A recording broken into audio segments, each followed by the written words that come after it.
साथियों, राशन विक्रेताओं के अगुआकार संगठन किस कदर राशन विक्रेताओं को गुमराह करके अपना उल्लू सीधा करने में लगे हैं, इसकी वानगी एक आपके सामने रख रहा हूँ।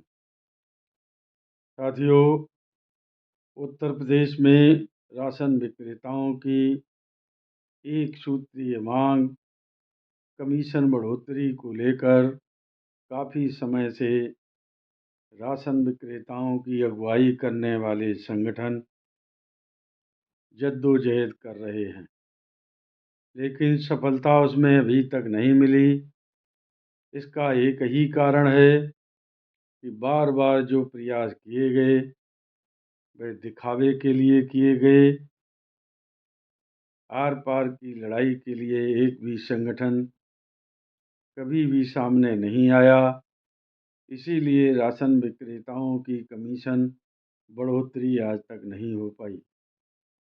इस बार भी नवगठित संगठन उचित दर विक्रेता एसोसिएशन 4 माह से लगातार सभी की राय और समर्थन मांग रहा है कि एक बार राशन वितरण बंद कर संपूर्ण हड़ताल कर दी जाए। या तो हमारी राशन की दुकानें बचेंगी या फिर शासन हमारी कमीशन बढ़ोतरी की मांग को जरूर मानेगा, लेकिन ऐसा नहीं हुआ। अपने आप को एक विशाल संगठन कहने वाले अगुआकार लोगों ने एक तरफा अपना कार्यक्रम घोषित कर दिया, जिसमें दिसंबर से ज्ञापन देना, मशीन जमा करना, उसके बाद इको गार्डन में धरना देना, उसके बाद विधानसभा का घेराव करने का लंबा चौड़ा कार्यक्रम घोषित किया। अकेले घोषित कार्यक्रम में अपेक्षित सहयोग न मिलने के बाद एक दूसरे संगठन का वक्तव्य आया कि 3 संगठनों ने बैठकर प्रभावशाली लड़ाई लड़ने के लिए विचार विमर्श किया, जिसमें 2 संगठन एक राय होकर ज्ञापन देना, मशीनें जमा नहीं करेंगे, धरना देंगे और घेराव जैसे कार्यक्रम में सहयोगी होंगे। जबकि तीसरे संगठन की कोई बात ही नहीं कही गई। लेकिन आज जो भी अखबारों के माध्यम से पता लगा, जिसमें कहा गया कि तीसरे संगठन ने एक सामूहिक निर्णय लेके एक कार्यक्रम घोषित किया है, इसलिए इसमें बढ़ चढ़ कर हिस्सा लें। साथियों, उचित दर विक्रेता एसोसिएशन पहले भी ऐसे कई कार्यक्रमों का विरोध कर चुका है। उसके साथ ही साथ आदर्श कोटेदार ने भी ऐसे कार्यक्रमों में अपनी सहमति नहीं जताई। उसके बाद भी इस तरह का झूठा और भ्रामक प्रचार किया गया, जो राशन विक्रेताओं के साथ सरासर धोखा है। मुझे पता नहीं कि राशन विक्रेताओं की लड़ाई के अगुआकार लोग आर पार वितरण बंद करने से क्यों डर रहे हैं।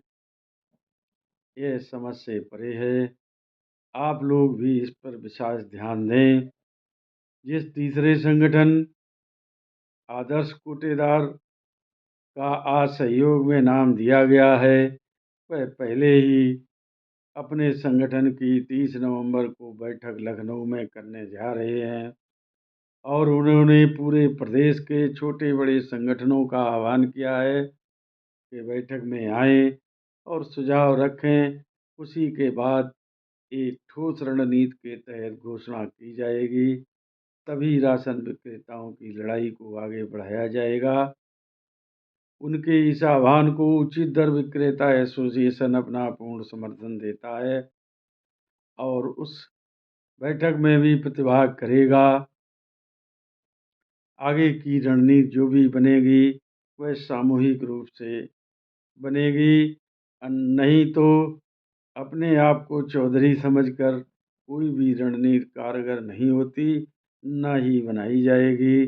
जो अपने आप को वटवृक्ष कहते हैं, उनका कहना है कि प्रदेश में हमारे अलावा कोई अन्य नेता नहीं होना चाहिए।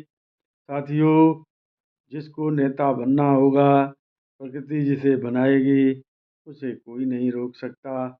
इसलिए साथियों, इन भ्रमों से बचते हुए अपने कार्य में लगे रहें। शीघ्र ही आपके सामने एक मजबूत रणनीति के साथ संयुक्त मोर्चा आएगा और शासन से आर-पार की लड़ाई का ऐलान करेगा। मेरी बात यदि किसी को बुरी लगी हो, तो क्षमा करें। नमस्कार, जय हिंद, जय भारत।